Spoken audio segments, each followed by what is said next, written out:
Hello बच्चों। मैं हूं Diwakar sir, biology mentor from school of biology. तो जैसा आप सभी जानते हो कि हमारा जो चैप्टर इन दिनों चल रहा है वो है breathing and exchange of gases. और breathing and exchange of gases में आज जो टॉपिक हम कवर करने वाले हैं वो है एक्सचेंज ऑफ गैसेस।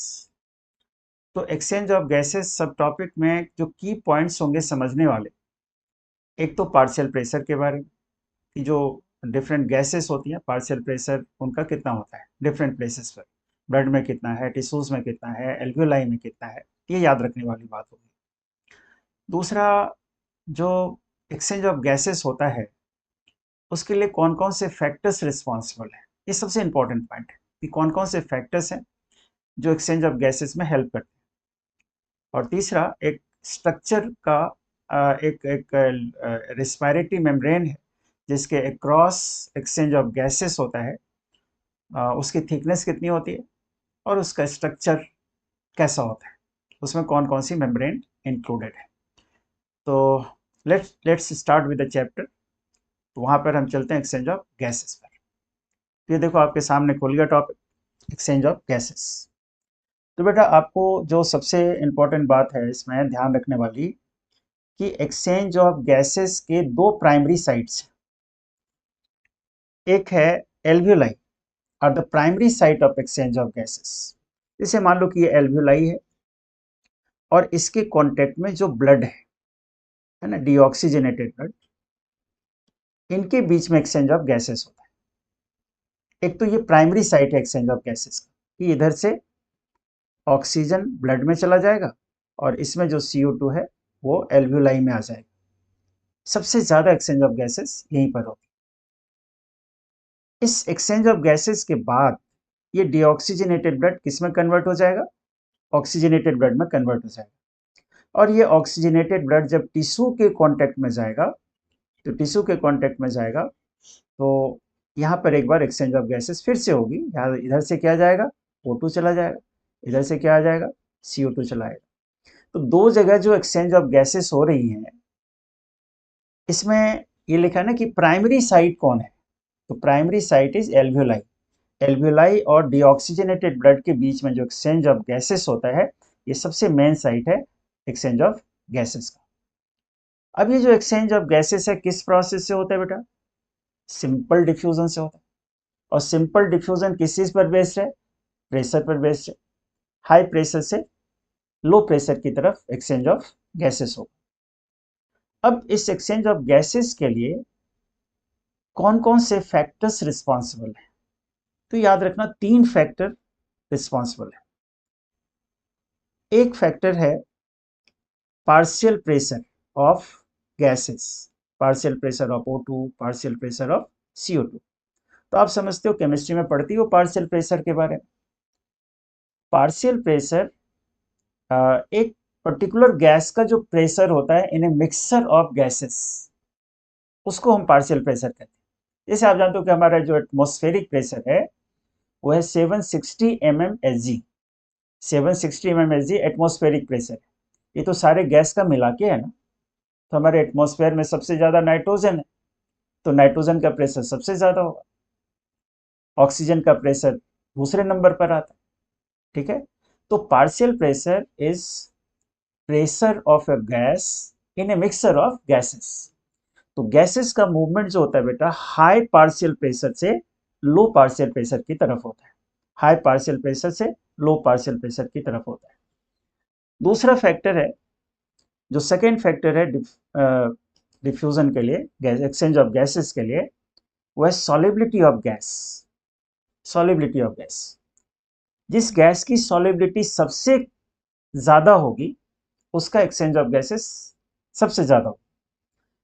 तो ये याद रखना कि CO2 की जो सॉलिबिलिटी है बाकी के गैसेस से ज्यादा होती है ना। ऑक्सीजन से सॉलिबिलिटी CO2 की 20 टाइम्स ज्यादा होती है। तो दूसरा फैक्टर हो गया solubility of gas.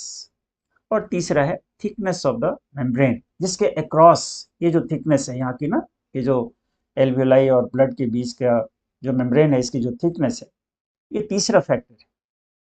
Respiratory membrane की थिकनेस आगे लिखा हुआ है बुक में कि लेस देन 1 mm होता है। ये मेम्ब्रेन जितना थिन होगा एक्सचेंज ऑफ गैसेस उतना ज़्यादा होगा।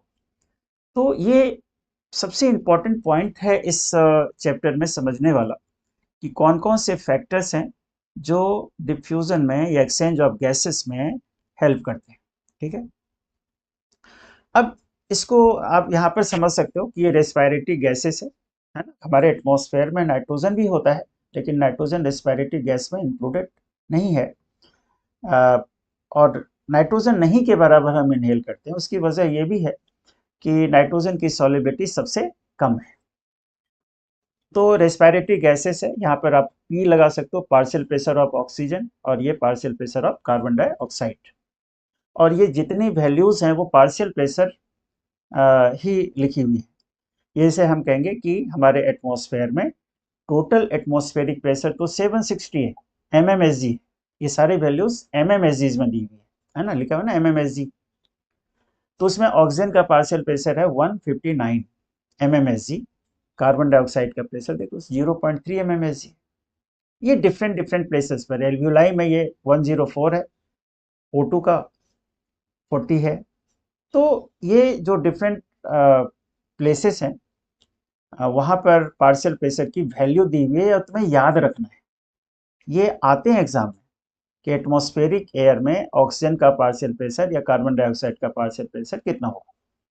ठीक है, यहाँ पर जो प्रोसेस हो रहा है ये पल्मोनरी वेंटिलेशन या जिसको ब्रीदिंग कहते हैं, जो हमने लेक्चर 1 में किया था, लेक्चर 2 में किया था, कि ये जो एक्सचेंज ऑफ गैसेस होती है between atmospheric air and alveoli, इसको हम क्या कहते हैं, पल्मोनरी वेंटिलेशन, या फिर इसी को ब्रीदिंग बोलते हैं।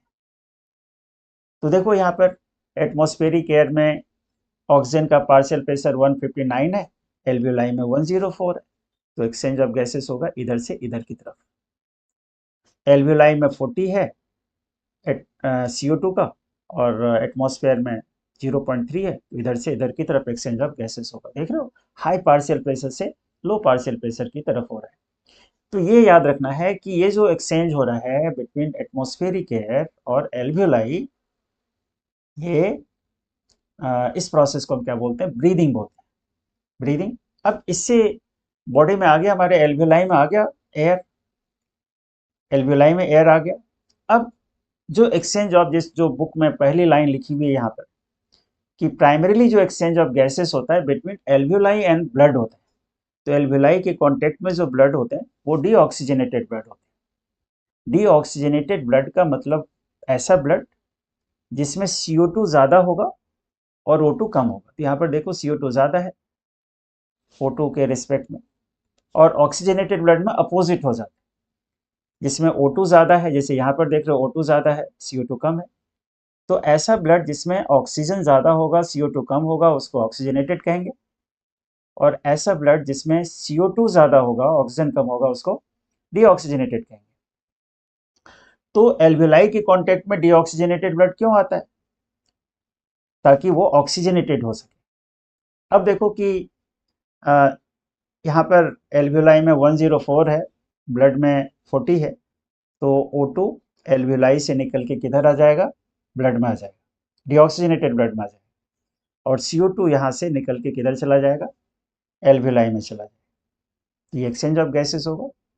प्राइमरीली एक्सचेंज ऑफ गैसेस यहीं पर होता है, इसी को कहते हैं प्राइमरीली एक्सचेंज ऑफ गैसेस। अब इस एक्सचेंज के बाद, इस एक्सचेंज के बाद ये ब्लड अब क्या हो गया, डीऑक्सीजनेटेड नहीं रहा वो, अब वो हो गया ऑक्सीजनेटेड, और ऑक्सीजनेटेड ब्लड का ट्रांसपोर्ट होकर के ये टिश्यू के कांटेक्ट में आते हैं।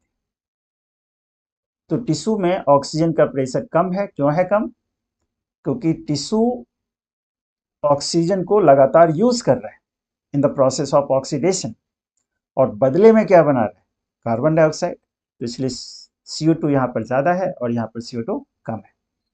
तो एक बार फिर एक्सचेंज ऑफ गैसेस होगा from high to low, high से लो की तरफ, यहाँ भी हाई से लो की तरफ। तो ये जो दो साइट हैं प्राइमरीली एक्सचेंज ऑफ गैसेस के, इसमें यदि प्राइमरीली वर्ड जो यूज हुआ है इसके लिए हुआ है, जो ज़्यादा जो एक्सचेंज ऑफ गैसेस होगा वो between atmospheric air and alveoli के बीच में होगा, और दूसरे नंबर पर ब्लड और टिश्यू के बीच में होगा।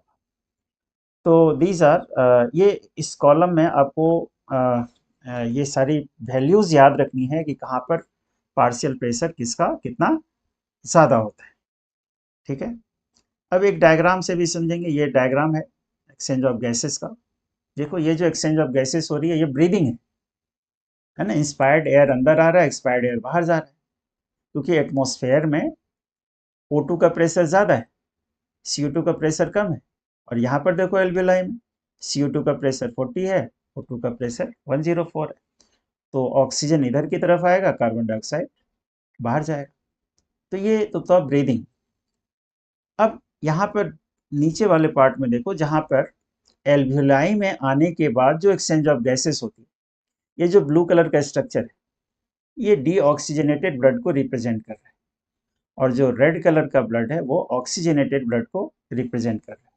बेटा ये ध्यान में रखना कि ब्लड ऑक्सीजनेटेड हो या डीऑक्सीजनेटेड हो, दोनों में O2 एंड CO2 होता है। मात्रा का खाली फर्क है कि किस में O2 ज़्यादा है और किस में CO2 ज़्यादा है। तो यहाँ पर देखो कि ब्लड के कांटेक्ट में कौन सा एल्वियोलाई के कांटेक्ट में कौन सा ब्लड, डीऑक्सीजनेटेड ब्लड। तो डीऑक्सीजनेटेड ब्लड में CO2 ज़्यादा होता है। देखो CO2 निकल के इधर चला गया, एक्सचेंज ऑफ गैसेस हो रही है। और इसमें एल्वियोलाई में O2 ज़्यादा है, एल्वियोलाई में O2 ज़्यादा है, तो ये ऑक्सीजन इधर आ गया। और इस एक्सचेंज ऑफ गैसेस के बाद जब CO2 ब्लड से निकल गया और ब्लड में ऑक्सीजन की एंट्री हो गई, तो ब्लड अब डीऑक्सीजनेटेड नहीं रहा, कैसा हो गया, ऑक्सीजनेटेड हो गया। ये ऑक्सीजनेशन होने के बाद ये जो ऑक्सीजनेटेड ब्लड बना, ये ऑक्सीजनेटेड ब्लड लंग से कहाँ पर आता है, हार्ट में। तो हार्ट के दो पार्ट, ये पार्ट जो राइट साइड का पार्ट है हार्ट का, वो डीऑक्सीजनेटेड ब्लड को हैंडल करता है, और जो लेफ्ट साइड का पार्ट है वो ऑक्सीजनेटेड ब्लड को हैंडल करता है।